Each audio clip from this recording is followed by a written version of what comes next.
Hey, so welcome to my topic analysis on the November-December topic, which you'll all be debating for the next few tournaments, including tournaments like Apple Valley, the Glenbrooks, some more regional tournaments, etc. The topic is resolved. Wealthy nations have an obligation to provide development assistance to other nations. This will focus on some definitional stuff, which will be useful for a T and just a general understanding of the topic, but from a substantive standpoint, we'll focus largely on the on util type debate. So both big stick util impacts and some more small scale stuff, which will be useful in a lot of debates. But yeah, so let's start with some general stuff about the topic. The first thing to keep in mind is that this topic is just worded horribly. There are going to be a ton of T debates in this topic, including but not limited to T on nation, like what constitutes wealthy, just because there's no objective definition of wealthy. T on what constitutes development assistance, like is giving money only topical? What about food? What about just like flying in and helping with like win a war? That can help with development. And the line between which of those are topical, which of those are effects topical, is certainly nebulous. But I think the biggest one is going to be wealthy nation, just because there is that is not a term of art. That is just jargon that is being thrown in the resolution. So I think it's likely that people will get creative when defining wealthy and nation. So it's most likely people will defend it like the United States or countries in Europe or China, but it's also very possible that people will defend just very strange definitions of wealthy. Like they may say it includes just like having any money, and then be able to defend any out of 193 countries, or they could be defending it between countries. I think what could be interesting though is just people could argue the United States is not wealthy just because we're in trillions and trillions of dollars of debt, which could be a T violation. People reading its core to the topic AFs. So I'm honestly not sure which AFs what definition of wealthy people will start using, and how countries that are normally considered wealthy might cohere with those different definitions. So I'd advise just to someone should cut a large number of definitions of wealthy and different countries that are included or excluded in those if we're planning on reading plans, or just for being prepared against teams that will be reading plans. So my prediction is that the core of the topic is just fundamentally whether we need to help others in need or if pragmatic concerns override this. So a good analogy for this could be if I'm walking across the street and I see someone drowning in a pond, and I can go and save them, but I have to save them and I have to use my coat, which would ruin my coat. Do I do this or not?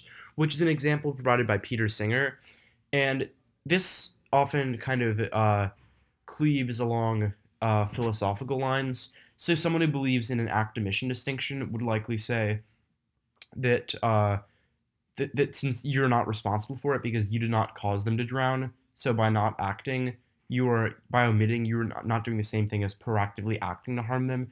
Whereas someone who is a utilitarian might say, well, no, an omission is just as bad as not acting, which is still willing something. So there's no distinction. You should go save that person, which will probably be addressed a lot more in the philosophical, in the Phil TA.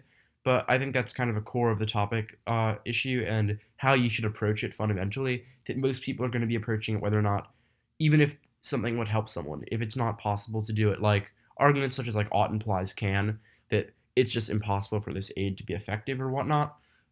And I think that there will be kind of two big ways that apps will get out of inevitable solvency arguments, just because most literature seems fairly convincing that development assistance just doesn't do much and it leads to corruption or whatnot. So I think the best two angles will just be super specific plans that identify countries where aid is incidentally worked, or even just like causally has been a factor in increasing development, which I think would be strategic, or the more philosophical route, which is just saying, regardless of efficacy, it's the right thing to do and fulfills moral obligations. But I'll be talking more about the former in this topic analysis. So, presumption is probably with the affirmative in terms of how most people approach the topic, or most people just like in terms of everyday life. Like if you ask someone, they would probably say, "Yeah, wealthy nation should give up give up something and try to help others." But I would argue that the presumption probably flips more neg when they see things like how it affects their daily lives, such as uh, increases in taxes or loss in economic growth from giving so much money to other countries or whatnot. This is important because while you may be sitting here thinking like, oh, who cares what other people think about this? It's important because judges often form subconscious biases, and you want to make arguments that appeal to those judges. Like, 'cause, like judges, while they may try to be flowbots, are people first, and they have opinions. So if the story of the AF is you should be helping other people, they're going to intuitively find that compelling. Whereas if the story of the neg is, yeah, helping other people is great, but if it slows the US economy, it's impossible to help others if you're not in a good spot yourself. If it burdens everyday individuals for some nebulous gain that probably won't work. Those are both very compelling ballot stories. And more than that, not just for the judge, but for yourself, I've said this many times, but I think it's true that you want to approach topics from the standpoint of arguments that you find persuasive.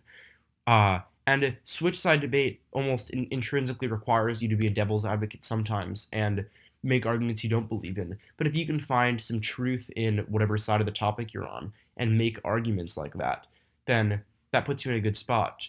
That's one thing that I think a lot of K debaters are actually very good about doing. Like K debaters who defend the topic. Uh, when they're asked, they can find a position about whatever identity politics or POMO or whatever they find persuasive, and then make similar arguments on the negative that might even agree with a lot of fundamental tenets of the position they read on the other side, but just differ on what side of the topic they're on, and just finding parts of the resolution that you feel comfortable debating and think are persuasive arguments. So I think looking at the topic that way is important. The agent of action is wealthy nations, obviously, because they're the ones that have to decide about giving out aid. And the conflict, i.e., like the fundamental tension between the resolution, like of who's benefited and who's hurt, seems to be society versus society. Like whether wealthy nations have more of an obligation to their citizens versus whether they have more of an obligation to other citizens, which I think sort of also leads to an individual versus individual obligation. But I would classify that more as society versus society just because the common theme is where those citizens reside. Now, some definitions. We've talked already about wealthy being incredibly, incredibly vague. Um, and it's just not a term of art. So I think most of these arguments will be couched in terms of pragmatics, not semantics, just because most definitions of wealthy will be defining it for the purpose of a study, but like there's no real intent to define in terms of a broader literature base. Like it'll probably just be some economist saying, for the purpose of my study, we will classify a wealthy country as one where the average citizen earns above 20,000 a year, for example. But there's just no intent to define it in more of a broader sense. But I think those definitions are probably our best way to go with just arguments about limits, just because like ideally, I think we should be framing limits in terms of how many countries are allowed to be considered wealthy. Like, we don't want it to be one country. We don't want it to be 193. Um, Nations or countries seems fairly simple. It's just basically whether or not governments should be giving out aid. The one thing I think complicates it a little bit is about the idea of NGOs and private donations, whether those are considered topical. I would argue not, just because it does not say within countries, but rather that countries and nations themselves are the actors. Obligations, I think, is interesting, just because we don't know how far this extends. Like, how do they have an obligation to give a very little amount of money? Obligation to like fundamentally restructure their economy to provide aid? Like, if the U.S. gives $1 million to Africa, that's not going to do very much. In terms of hurting the U.S. or helping the U.S. or hurting or helping people in Africa. So does that fulfill the obligation? Which I think also sort of begs the question of consequentialist versus deontological frameworks, like whether or not we're caring about just the fact that we did something and acted. I think this also becomes this idea about obligations, which I also wrote about a little bit in my brief for Global Debate Symposium. Just the notion of obligation becomes relevant for the topic when assessing the idea of solvency. Again, this kind of cleaves along philosophical lines, but like, if you just give some money but it doesn't do anything, like if I give $1 to a homeless person and he ends up using it to like hurt himself, like use it, ends up using it to like buy drugs or something and hurts himself, have I done a good thing? And a deontologist might say like that by nature of you just fulfilling an obligation, yes, and your obligation was fulfilled. Whereas a utilitarian might say no, that led to bad consequences. Your intentions are not relevant. So I think the idea of obligation could, some people might actually use this to justify a framework theoretically. Like obligation is, it might be seen more as a deontological idea, and therefore like a deont framework is more topic specific or textually accurate. So I think parameters might be more common on this topic, but I'm also no one has debated this topic yet, so on the circuit, so I'm not sure what people will do. But I think that might be something that people read. Um, Development assistance is probably aid or like sending food and stuff or money. I think that's fairly straightforward. But as mentioned earlier, people might get creative with this and argue that it could be just like military occupation, which results in development. I think effects T is going to be something we really, really have to be ready to read against a lot of apps that some teams will probably be trying to get creative with. And other nations makes it externalized. They can't just spend money on domestic programs. Uh, so that's fairly simple, I think. Let's talk about some AF positions. So this will focus more on policy and like util type positions. So plans will specify one of three things, in my opinion: either a wealthy nation, like which nation is acting, a type of aid, or recipient nation. So I think the most common plan will be the U.S. Is the actors giving aid to countries in some region of the world. Not sure which. I think Middle East is a fairly likely pick with arguments that war and instability. I think type of aid is most like I think, like mentioned earlier, it'll probably be money or food is like the core of the topic, and recipient nation is just what region of the world, what other countries, etc. I think this is just a huge, huge, huge topic, and there are an infinite permutation, not infinite, but a very large number of permutations of possible nations that could either be acting or receiving aid. So it could be U.S. giving money to Syria, France giving weapons to Iran, et cetera, et cetera, et cetera. So I think I'll talk more on the neg, but I think agent counterplans, like international agent counterplans, are going to be a really, really, really important argument. Um, Development assistance is also kind of vague. There is nothing in the topic that prevents a wealthy nation from giving aid to another wealthy nation, which I think is something that people are not going to take advantage of, but I think we totally should. Because development assistance, it's I think the framers' intent was likely about helping the country develop and grow, presumably a poor nation.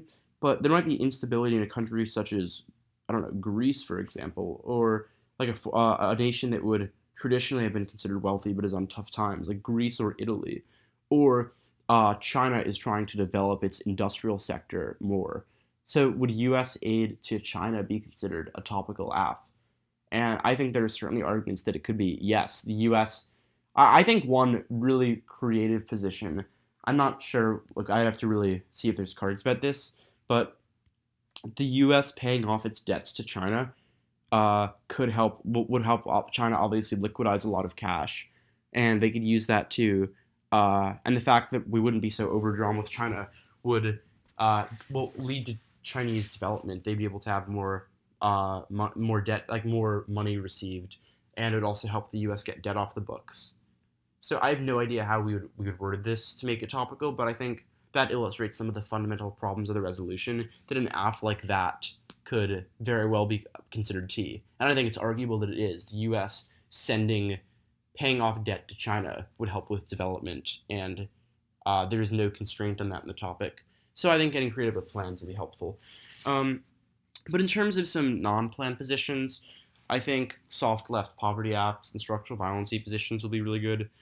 Some various advantages I'll talk through. Poverty is simple. People are dying across the world. We have to do something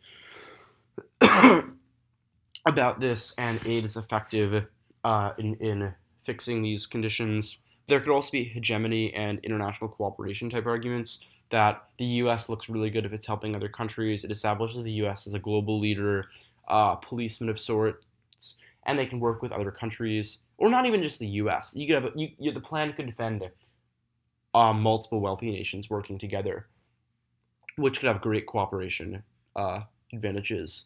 There could also just be econ arguments. There's literature about why when nations give aid to other countries, they help build trade relations with those countries and become a global partner with them, which could help the economy. Finally, national security. It's obviously bad for countries if there's instability in various regions of the world. A great example is that Israel is one of the U.S.'s closest allies, which is why the U.S. is so invested in diffusing Middle Eastern instability. So it might make sense for the U.S. to send substantial amounts of development aid to countries such as Iraq that are in a bad spot right now because it helps one of their major partners. And if Israel wasn't there, the U.S. would have substantially greater national security concerns in that region. So the short version for app stuff is there are a lot of. I think you can't go wrong with either choosing to go for a more plan focused approach or non-plan apps that are just more soft left. Although picks, I think, will be a thing, so I'll talk about that on the next slide. Neg positions. Picks and agent counterplans are going to be something we absolutely want to be reading. So, two types of picks that are important. The first is picks out of countries. If the AF just defends wealthy nations, you just pick any country you define it as wealthy and say why that country should not give aid. It's simple, but the complexity of that will just be beating Perm to the counterplan, which Perm to the counterplan would just say that country is not a wealthy nation, therefore I don't defend them.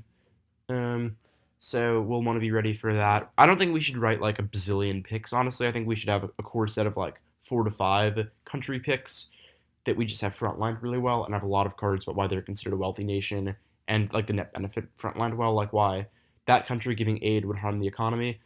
This should be similar to the nuclear power topic in that sense, where successful debaters are reading some small picks out of stuff that just beat AFs that are overly broad, or out of types of aid. Like if the AF is super, this will be important reading new AFs. If the AF is like X random country gives aid to X random country, but they just say development assistance holistically, we can just pick out of the type of aid like we don't want to defend anymore. Like we can say guns are considered aid for development or something. That's like probably not great for us to be sending, and then just have a ton of cards.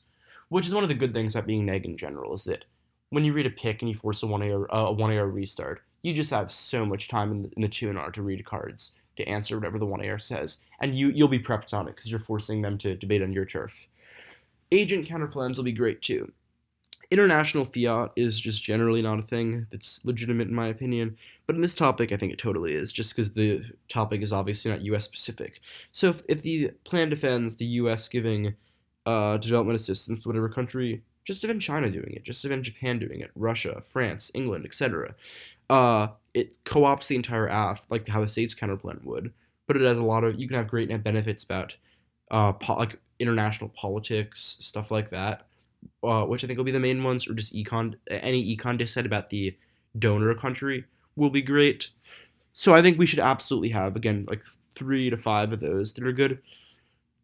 Some K stuff I'll talk about briefly. It's not really the focus of this. The cap K could be good, that like giving money or like financial assistance has been sort of seen as the solution to like overarching structures, which I think coheres well with like something like the imperialism K, that the world is just designed in a way to exclude poorer countries, and throwing money at them just to get them to shut up is not a solution, but instead just reifies the existing hierarchies. The security K could focus on both just like the threat construction that a lot of apps inevitably have when they're more utility, but also just the idea of intervention, like being involved in other countries, is part of the same pattern of like otherizing and securitizing problems that makes violence inevitable, which I think are 3 kind of core generics that we should always have. Well, imperialism less so, but I think can also have good topic specific arguments. The disads I think should be solid. There's the econ disad, just that it costs a lot, requires tax increases, decks the economy, etc. Poverty, I'm not sure is not necessarily external against a lot of these apps, but if the app doesn't have a poverty advantage, you could just say development assistance doesn't work, makes the problem much worse, etc. There could also be counterplans about non-development assistance, which again will require us to just beat the perm.